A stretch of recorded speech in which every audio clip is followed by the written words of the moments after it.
My name is Nina Tahilina Helani Cabello.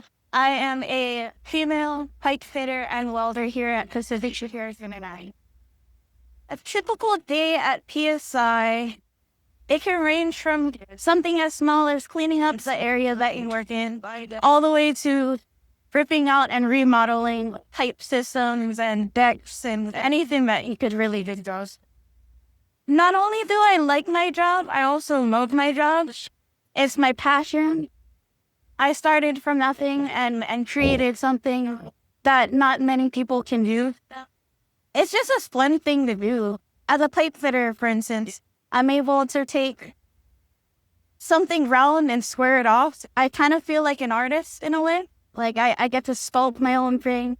When it comes to welding, I'm taking a solid form of metal, liquefying it and turning it into my own design. So I'm always appreciated that. Steamfitters/pipe fitters, they're one of the clearest answers to all the social media job complaints in the United States. Matter of fact, in the US and Canada here, plumbers, pipe fitters, and steam fitters, they earn a median annual wage of about $62,970 in May 2024.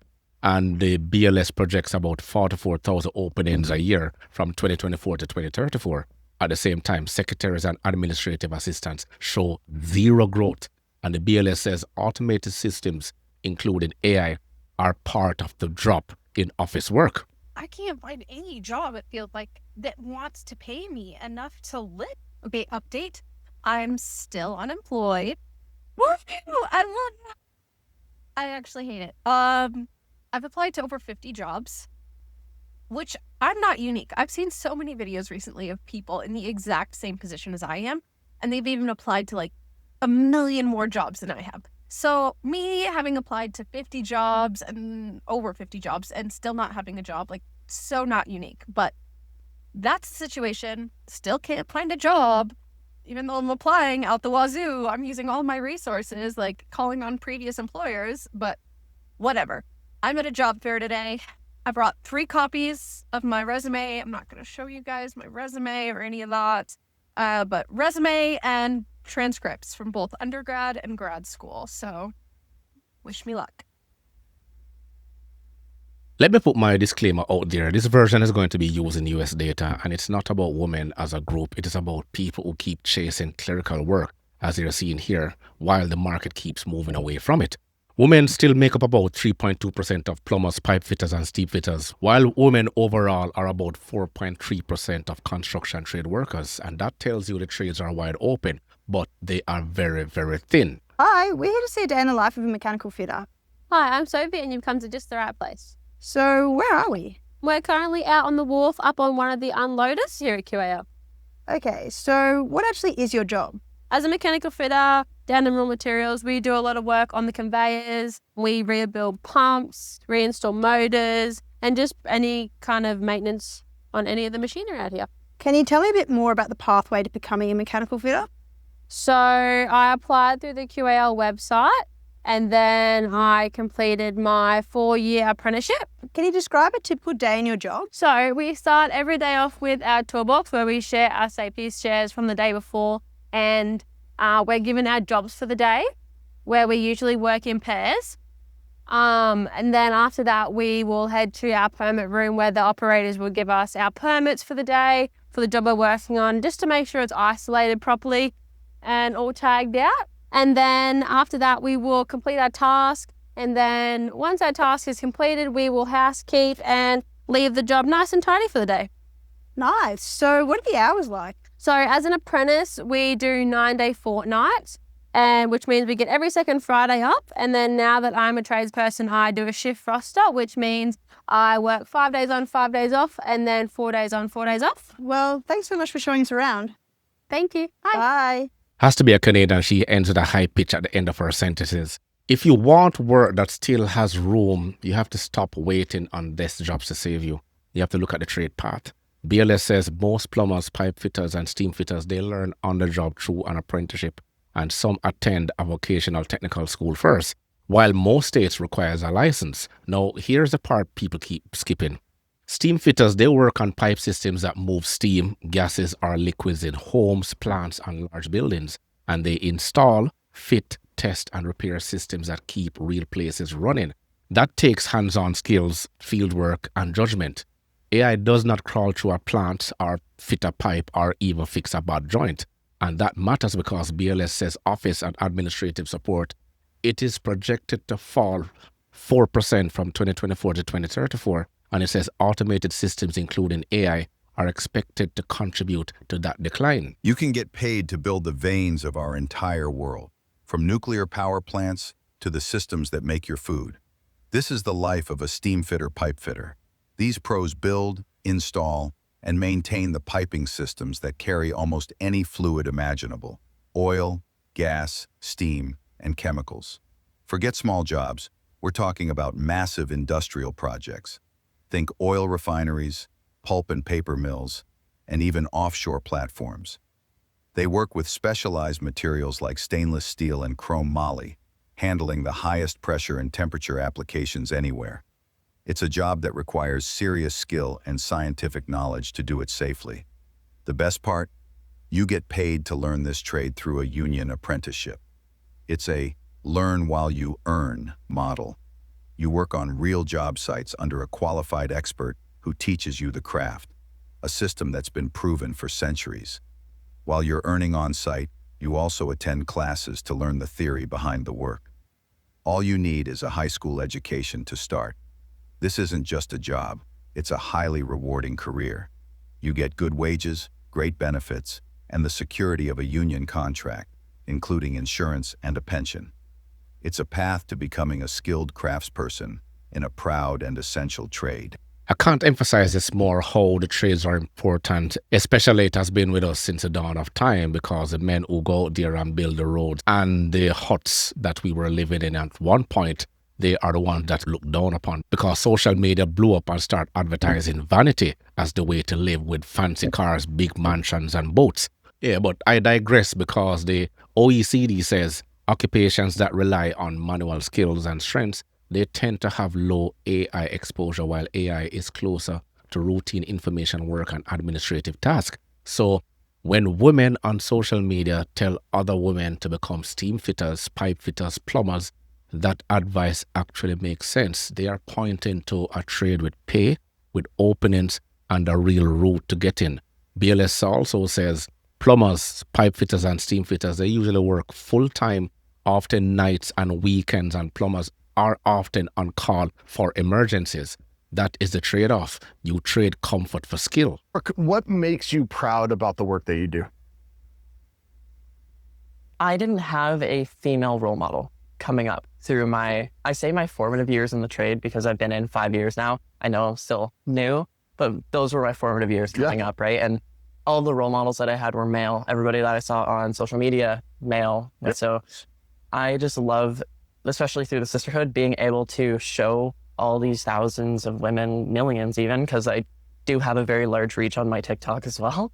But just being able to show all these people, women show up in this industry, we do as well, if not better. Yeah. They always say that statistically women are better welders because we're more better attention to detail and all that stuff, right? Steady your hand. Yeah. Yep. So I just love being, if I can be that role model or that mentor for one person, that'll make everything. I love that. For me. That's amazing. Yeah. What mark do you want to leave with the women in the sisterhood? What's your legacy? I just want them all to know that they can do absolutely anything they set their mind to. Because if you would have asked me even a year and a half ago if I was going to be doing this stuff, I would have told you, fuck no. I would have been like, no, like, why would I ever do that? Why would I be at a manufacturing event? Like, kind of thing, right? And here is the bigger issue. Some people, they just want a paycheck, but they do not want the training, they do not want the tools, the dirty work, or the schedule. They want the kind of job that is easiest to explain, then act shocked when that occupation disappears. And that is a real problem right there. Not the market, it's the choice. Women who push this path, they are giving straight advice, and the data backs them. The pay is better than the all-occupation median wage of about $49,500. And the openings are there, the training part is clear, and the job is tied to work AI cannot do on its own. Yesterday, BNSF posted a post on LinkedIn, and it was talking about like one of their employees, and I think he also either volunteer somewhere or work somewhere else too, and he's a steam locomotive engineer. And in their post, they said there's fewer than 100 qualified steam locomotive engineers. And I'm shocked by that number. Like, I feel like there should be more. I guess I'm curious where they're getting that number from. Like, does that include, like, all the little museums and nonprofits and heritage railways? Like, where is that number coming from? But maybe there is only 100, which, I don't know. It just seems really low. But, you know, someday I'm going to be on that list. Give it a few years, but I'm gonna be on that list of qualified steam locomotive engineers. And the thing is, there are lots of jobs out there that are the best kept secrets. It's just that right now in today's modern society, we can actually get into them because the information is there. It's just that we're just not keen enough to go and to find exactly where they are. And ladies, here's a big secret no one ever tells you. The high value man is the blue collar man, especially if he owns the company or the contract, not the scammer or the corner pharmacy dealer. So the message actually stays simple. Stop treating clerical work like the only respectable option. Steam fitters, they still have a strong path. They have real demand on a job that still needs people with skills. And if you want work that still has room, the trade lane is right there. So if you want work that still needs you, ladies, you're going to have to ditch the phones and the makeup tutorials. Blue collar jobs for females are right there. Times are different now. You now have all the tools at your fingertips to make that choice, but you tend not to do that. Hello, everyone. Let's go through a work day today. So let's plan our route out. Had to stop at the supply house, saw this dude. First stop was a package unit, so I had to get my ladder out and all my tools. So this first one was on an apartment complex. So let's go up here, check everything out. I noticed that the compressor wasn't starting, so went ahead and took this panel out. Got to my electrical side and found that the dual cap was bad. So I had to go back down, grab one out of the van. I noticed the connection for this wasn't great, so I went ahead and added a new connection. Go ahead and put this back in. Went ahead and brushed everything off, checked all my electrical connections, retightened everything. Along with every other call that I do service and any work on, I make sure everything is good still and tightened. Don't need any loose connections, burning out. Making sure the T-stat wires are all connected really good still. And we go ahead and wash the condenser.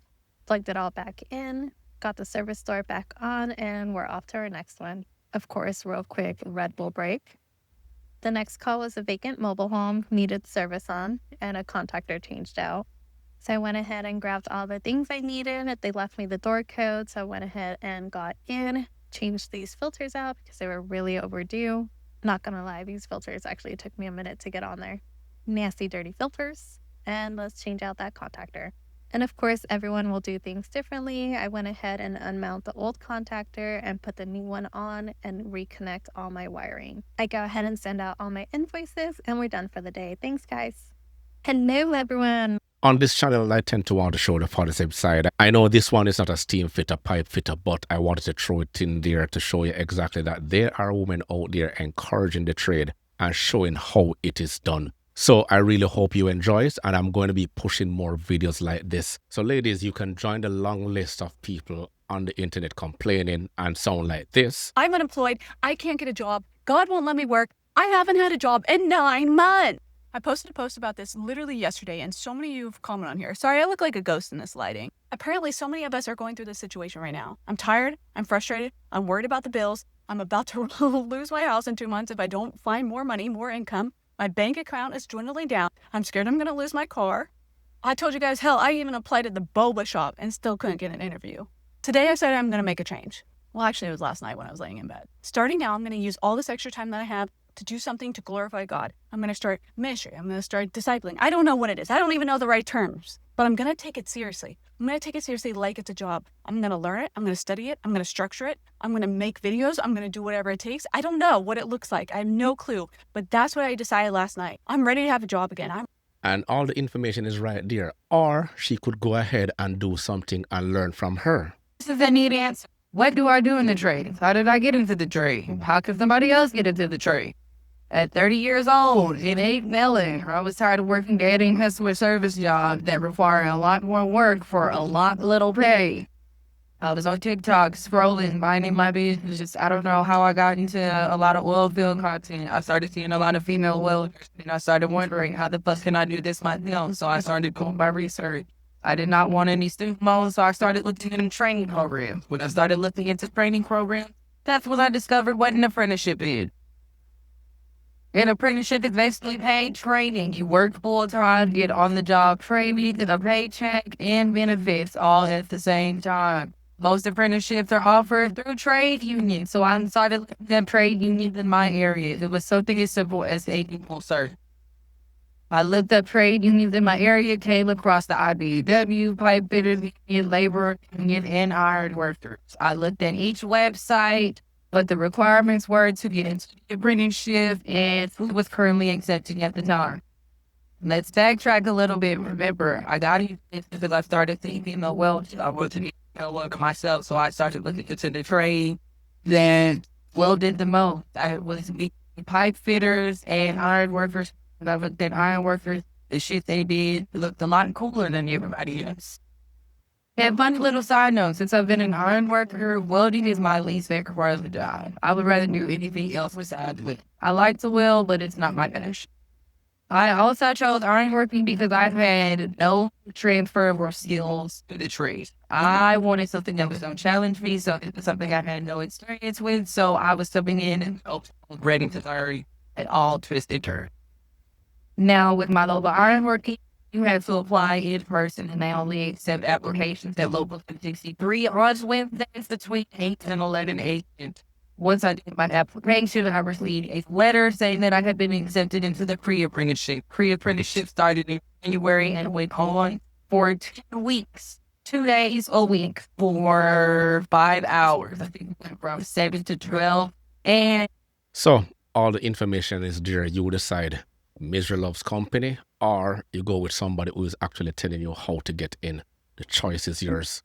And I will be pushing more trade skills as my series continues. So if you want more videos like this, like the video, subscribe and share. Remember to grab a copy of my ebook, The Parts Manager Guide. The links are in the description box below. Stay sharp, stay educated, and I will catch you in the next one.